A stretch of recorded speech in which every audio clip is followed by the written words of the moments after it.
Siento mi espíritu nacer y quiero embriagarme hasta morir de todo aquello que mi alma puede contener, de vibraciones infinitas, divinas, de todo aquello que mi cuerpo puede contener.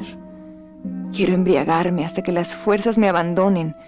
Siento mi infancia aún lejos de la juventud rebelarse contra mí y decirme: el mundo, la vida, el amor, será de aquel que abra los sentidos del espíritu y del cuerpo con más energía.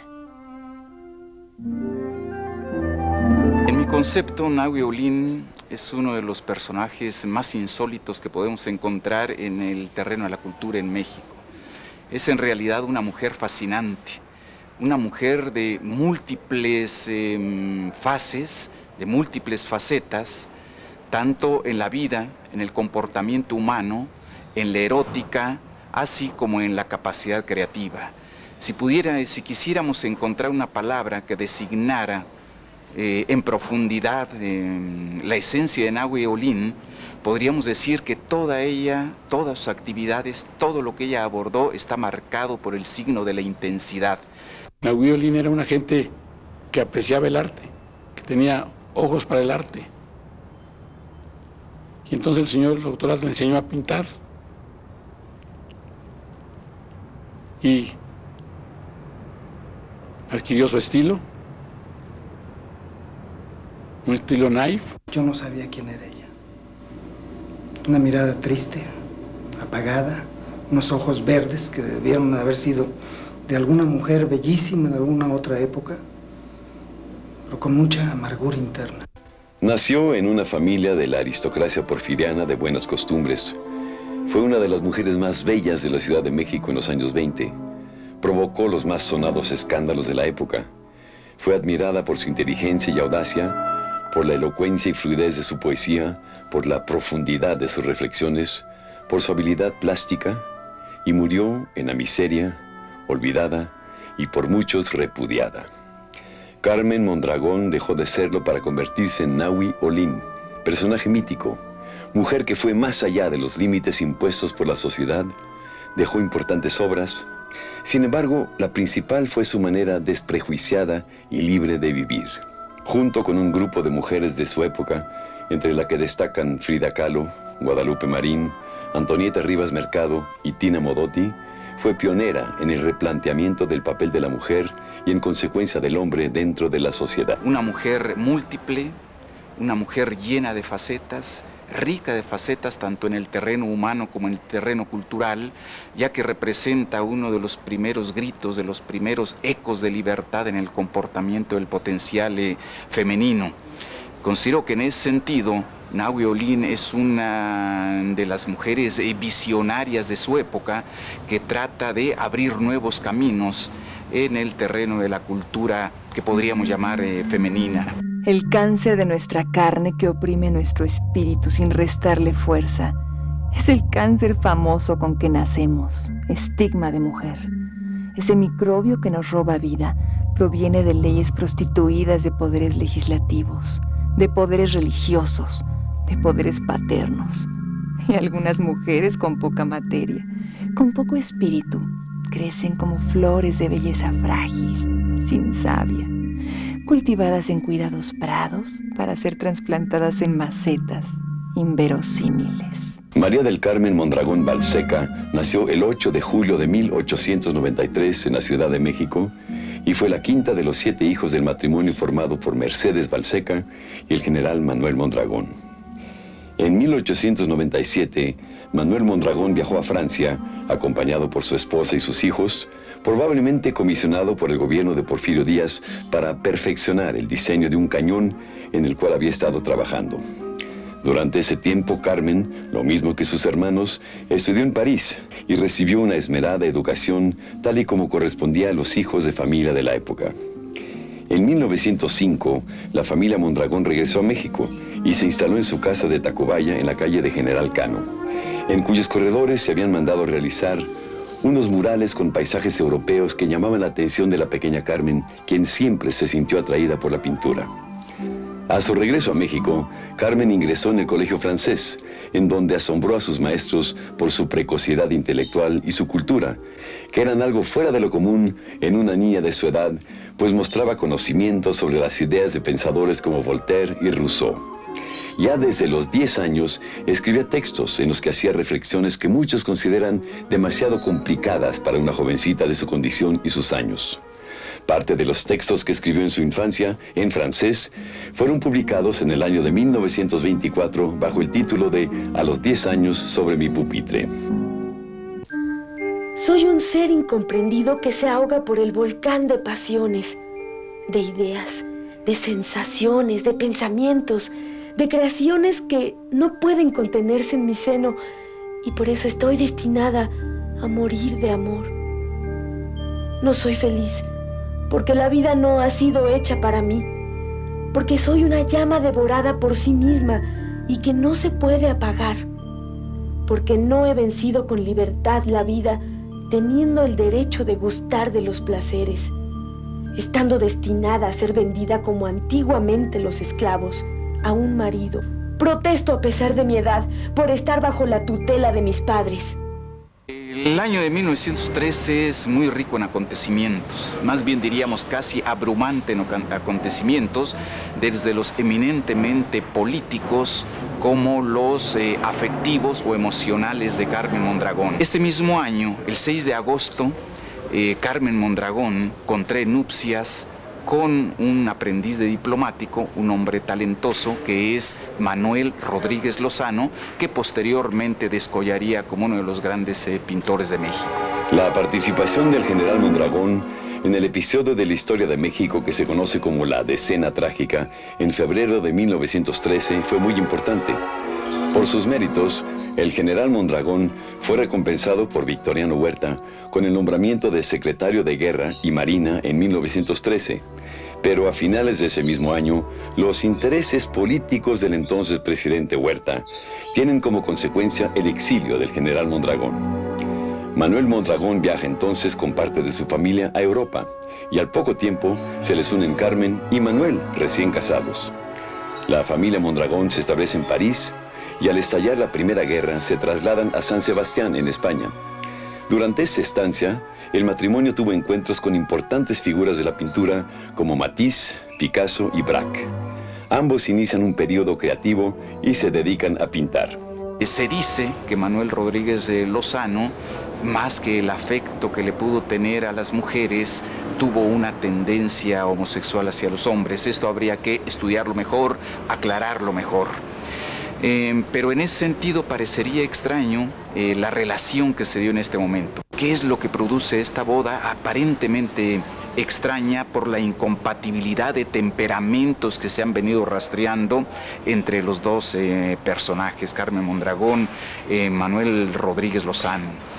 Pudo haber sido un momento de confusión emocional en el terreno de la erótica, de la sensualidad de Manuel Rodríguez Lozano ante la belleza esplendorosa, esplendente, fulgurante de Carmen Mondragón, su tremendo temperamento, su erótica flor de piel, la que le hizo tomar la decisión de casarse con ella.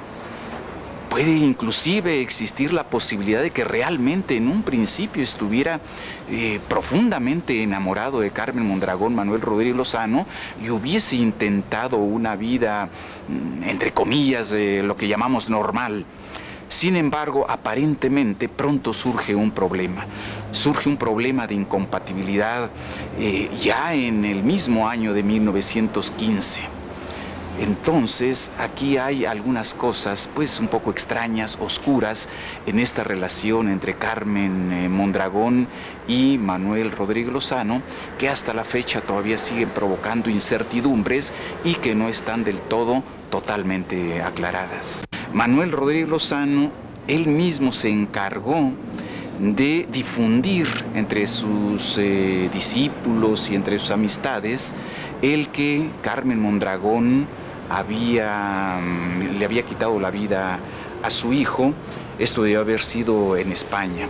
¿Cómo es posible que después de que Nahui Olin pudiese haber asesinado al hijo, de ella y de Manuel Rodríguez Lozano, este hubiera seguido viviendo al lado de Carmen Mondragón durante aproximadamente 6 años. Es decir, esto parecería un tanto incoherente. La vida de Nahui Olin está llena de enigmas y misterios. Poco se sabe sobre el supuesto nacimiento y la muerte de su hijo. La vida cultural de México en los años 20 efervesce. En 1921 llegan a México Diego Rivera, Jean Charlot, Roberto Montenegro y David Alfaro Siqueiros procedentes de Europa. Se inicia el movimiento cultural nacionalista con José Vasconcelos a la cabeza como secretario de Educación Pública. En ese mismo año regresa el cada vez más deteriorado matrimonio de Carmen Mondragón y Manuel Rodríguez Lozano y se integran a la vida cultural en México. Ambos participaron en una exposición colectiva. En una de las reuniones de artistas e intelectuales a las que asistía el matrimonio, se dio el encuentro que daría origen a uno de los romances más pasionales y escandalosos de la época. El pintor Gerardo Murillo, conocido como el Dr. Atl, conoce a Carmen Mondragón. Vuelvo a casa de la fiesta que la señora de Almonte dio en su residencia de San Ángel, con la cabeza ardiendo y el alma trepidante. Entre el vaivén de la multitud que llenaba los salones, se abrió ante mí un abismo verde como el mar, profundo como el mar, los ojos de una mujer. Yo caía en ese abismo instantáneamente, como el hombre que resbala de una alta roca y se precipita en el océano. Atracción extraña, irresistible. Adiós quietud de mi vieja morada, voluntad de trabajar, serenidad de espíritu, ambiciones de gloria. Se cierne sobre mí una catástrofe. ¿Cómo es posible que en un hombre como yo pueda encenderse una pasión con tal violencia? Rubia, con una cabellera rubia y sedosa atada sobre su faz asimétrica, esbelta y ondulante, con la estatura arbitraria pero armoniosa de la Venus naciente de Botticelli. Sus senos erectos bajo la blusa y los hombros ebúrneos me cegó en cuanto la vi. Pero sus ojos verdes me inflamaron y no pude quitar los míos de su figura en toda la noche. Esos ojos verdes a veces me parecían tan grandes que borraban toda su faz. Radiaciones de inteligencia, fulgores de otros mundos. Pobre de mí. En las reuniones de pintores, en las galerías, el doctor estaba presente. Entonces, en una de las exposiciones, llegó Nahui Olin y se reunió con Diego Rivera y con Atl para decirles que había huido porque el señor, su esposo, la tenía virgen. Entonces, vino una lucha entre los pintores, que era tan bella, tan atractiva, ¿verdad?, que en lugar de que el doctor, naturalmente la mujer siempre escoge. Entonces, entre todos los pintores, escogió al doctor Atl, que era el más guapo. Aproximadamente una semana después del primer encuentro en la fiesta, el doctor Atl invita a Carmen Mondragón y su esposo a visitar su casa. Carmen asiste sola y 2 días después envía una carta al doctor Atl. Para mí, para ti, ya no habrá ayer ni mañana. Para nosotros dos solo hay un solo día, la eternidad del amor. Y un solo cambio, más amor. Amor que se transforma en más amor, donde no hay ayer ni mañana, solo un espacio infinito. Un día donde la noche no existirá sino para amarnos. Una noche que será más luminosa que el día mismo, cuando nuestras carnes se junten. Ese es nuestro destino. Noche fugaz y eterna. En en que todo mi ser se apretó contra su ser, en que todo su ser se abrió ante mi furia y se volcó sobre mí, y me envolvió de lujurias. Cuántas noches así se han seguido, llenas de sollozos y de aullidos, de caricias y de lágrimas de placer. Noches sin fin y sin principio, en que la Virgen furiosa que había soñado en el amor se derramó sobre mí con voluptuosidades perversas. Ahora nos pertenecemos y nada existe fuera de nosotros. Mi vieja morada, ensombrecida por las virtudes de mis antepasados, se ha iluminado con los fulgores de la pasión. Nada nos estorba, ni los amigos, ni los prejuicios. Ella ha venido a vivir a mi propia casa y se ha reído del mundo y de su marido. Su belleza se ha vuelto más luminosa como la de un sol cuyos fulgores se acrecientan con el choque contra otro astro. Perfora mis entrañas, desbarata todo mi ser, bebe toda mi sangre, y con la última gota que me quede, escribiré esta palabra: te amo. Tengo miedo de mi propio amor, porque todo lo grande da pavor, pero tú tienes valor ante mi amor. No veo nada. Soy un muerto de quien nadie se ocupa, al que nada le importa todo lo que existe. Solo tú. Todo el universo se ha reconcentrado en tu sexo. Bésame siempre, desde la cabeza hasta los pies. Quiero el jugo de tu vida, ese jugo inagotable, hirviente siempre en la caldera de mi amor. Yo te ofrezco mis ojos. Báñate en el verde prodigioso de mis ojos.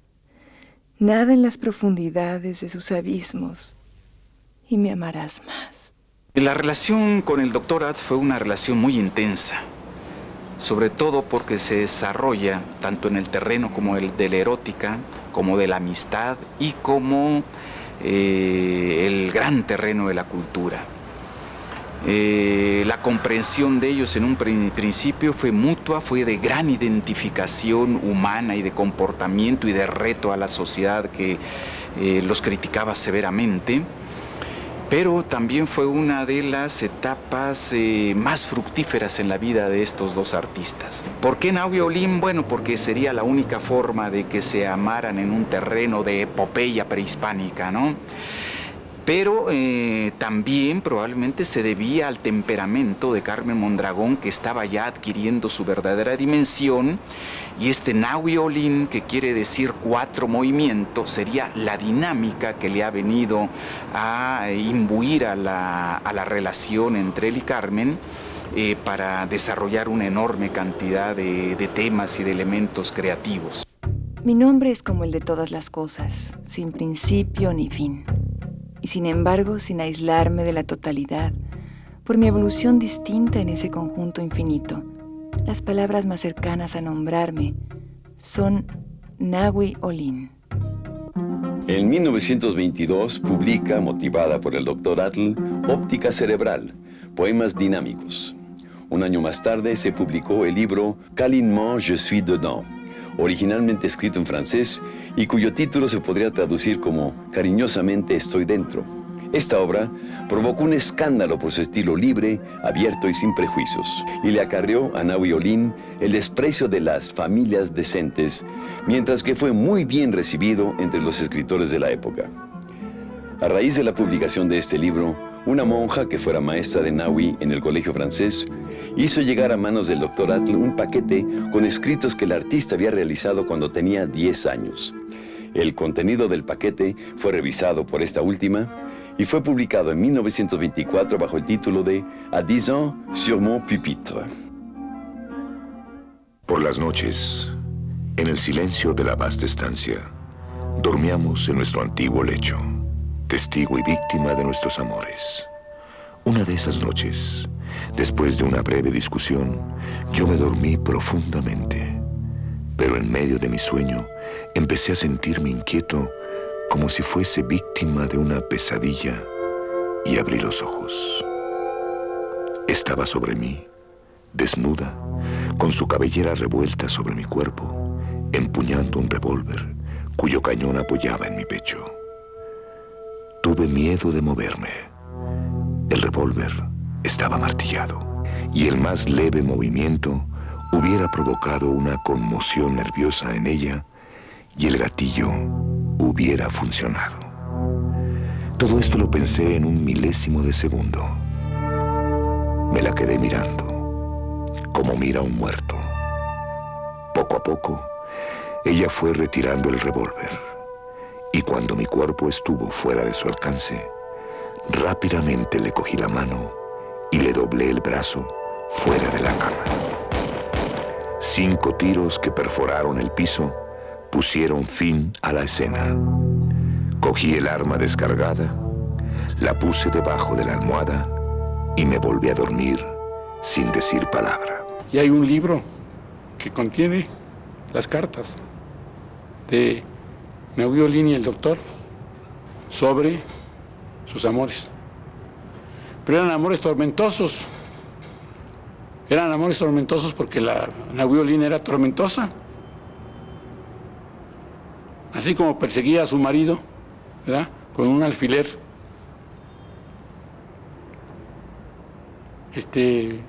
Amenazaba al doctor Atle con pistolas.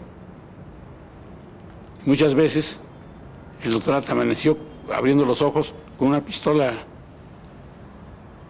porque se había ido el doctor, no había llegado temprano. Celos y cosas que acabaron naturalmente con sus relaciones. La extraordinaria belleza de Nahui Olin motivó a grandes maestros de la pintura y la fotografía a tomarla como modelo y musa inspiradora.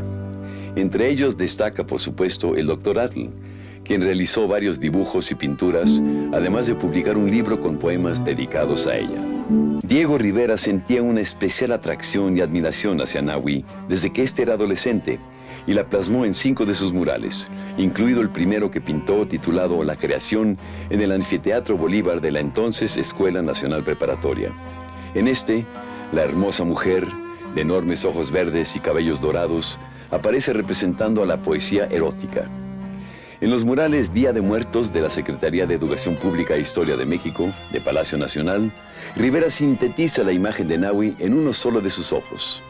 En el controvertido mural Sueño de una tarde dominical en la Alameda Central, que originalmente se encontraba en el Hotel del Prado, Nahui aparece como parte de la escena de la Decena Trágica, y en el mural del Teatro de los Insurgentes, como la mujer que da alivio a los zapatistas.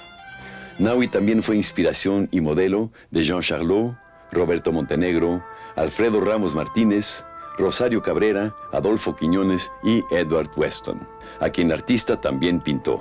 Después de terminar su relación con el doctor Atle, Nahui Olin se instala en el último piso de una vieja casona en la calle de 5 de Febrero. Ahí vive y pinta. Y en 1927 realiza una exposición de fotografías que le hace el fotógrafo Antonio Garduño. Entre las fotografías se encontraban varios desnudos, lo que provoca ataques y comentarios en contra de la muestra y sobre todo en contra del artista. Sin embargo, Nahui se mantiene firme y sigue sacudiendo los cimientos de una sociedad que conservaba los prejuicios de una época en decadencia. Esta exposición causó una buena impresión entre intelectuales, artistas e incluso algunas autoridades que la consideraban el modelo de la nueva mujer liberada. En este mismo año, inicia un romance con el pintor, caricaturista y escenógrafo Matías Santoyo, con quien viaja a Hollywood a fines de 1927. Allí es invitada a filmar una película, según algunos por Rex Ingram, quien dirigió a Greta Garbo, y según otros por Fred Niblo, quien dirigió además a Rodolfo Valentino y a Douglas Fairbanks. A pesar de que ya se le habían hecho pruebas fotográficas y en cine, finalmente el artista no aceptó participar en el proyecto. A su regreso a México de Hollywood en 1928, Nahui presenta otra exposición con su obra. A principios de los años 30 conoce al capitán Eugenio Agacino, quien trabajaba para la Compañía Transatlántica Española, con el que sostiene una intensa relación amorosa y en varias ocasiones viaja con él en barco entre América y Europa. De esta época existen numerosos testimonios en la obra pictórica del artista. En esos años, la artista presenta 2 exposiciones, una en San Sebastián, España, y otra en la Ciudad de México. En esta época es cuando también se le empieza a conocer como compositora musical y pianista, de acuerdo a varias reseñas que hablan de su especial talento en este campo del arte. Además, publica su libro Energía Cósmica, en el cual hace reflexiones poéticas utilizando términos y conceptos científicos. Después de 4 o 5 años de una vida llena de lujos y viajes al lado del capitán Agacino, este muere, y Nahui se ve obligada a regresar a la Ciudad de México con muy pocos recursos. A partir de entonces, la vida de Nahui Olin se deteriora progresivamente, a pesar de que continúa pintando y escribiendo, y participa en una exposición colectiva al lado de José Clemente Orozco y Pablo Higgins, entre otros. Su precaria situación económica la obliga a aceptar la oferta de dar clases de dibujo en escuelas primarias por las tardes. Y por otra parte, el Instituto Nacional de Bellas Artes le otorga una beca como productora de arte, con la que sobrevive por algunos años. El dinero que recibía lo gastaba en una gran comida una vez a la quincena, y con lo que sobraba compraba carne para alimentar a varias decenas de gatos en la Alameda. Después iba a algún cine cercano. Los demás días comía en un dispensario de salubridad hasta volver a recibir dinero. A mí me parece que más bien había que dar una nueva interpretación en cuanto a esos harapos o esa ropa que ella gustaba vestir cuando caminaba por la Alameda o por las calles del centro de la ciudad, y que a mi manera de ver, según he estado pensando últimamente, sería más bien una especie como de mecanismo de defensa, como aislarse de la gente, como vestir de esta manera, en ocasiones hasta un poco estrambótica, para eludir la compañía comprometedora de las gentes que circunstancialmente caminarían a su lado o que pretendieran de alguna manera acercarse para hacer preguntas sobre su pasado. Ella simplemente hacía sonar sus bolsas y los gatos salían de abajo del kiosco, de arriba de los árboles, iban hacia ella. Me acerqué al principio con curiosidad, pero después vi que tenía problemas con algunos gatitos pequeños y decidí ayudarla, como ayudaba yo a mi madre en casa muchas veces. Yo no sabía quién era ella. Y así fueron pasando los días y fuimos platicando, conviviendo. Nunca me platicó de su pasado. Le pregunté su nombre y me sonó rarísimo el nombre que me dio, que en un momento dado pensé que era pues un nombre así como decir Oya, Ollín, Náhuatl, alguna cosa así. Convivimos mucho, pero nunca me habló de su vida ni de su pasado. Supo que estaba yo con unos pintores trabajando y ella no quería saber nada de pintores. Mis maestros de pintura, Maldonado y Corona, me criticaron mucho. Me decían, ¿qué haces con esa mujer? ¿Quieres resolver con ella tu Edipo? Pero ella es una mujer de la calle. Ella es la fantasma del correo. Yo me angustié mucho. Tenía yo 16 años de edad. Entonces me lancé en las noches a las 11, a las 12, a las 1 de la mañana a recorrer toda la zona aquella, hasta que un día me topé de frente con la famosa mujer llamada el fantasma del correo, con un abrigo viejo, gorda la señora, y con la cara llena de plastas de blanco, ¿sí? Que no sabía si era crema o polvo, o las dos cosas a la vez. En la última etapa de su vida, cuando su gran belleza la abandonó, también lo hicieron sus amigos y familiares. Los únicos compañeros que tuvo en esta difícil etapa fueron sus gatos, unos vivos y otros muertos, pues se dice que una vez que morían los disecaba y los ponía en algún rincón de su casa que se encontraba en la calle de General Cano. El 28 de enero de 1978, la vida abandonaba a Nahui Olin como consecuencia de una deficiencia respiratoria.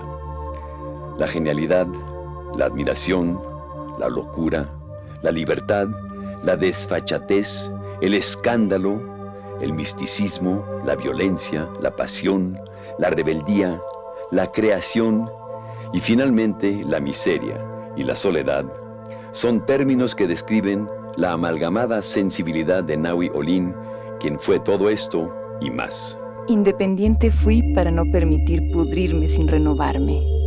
Hoy, independiente, pudriéndome, me renuevo para vivir. Los gusanos no me darán fin.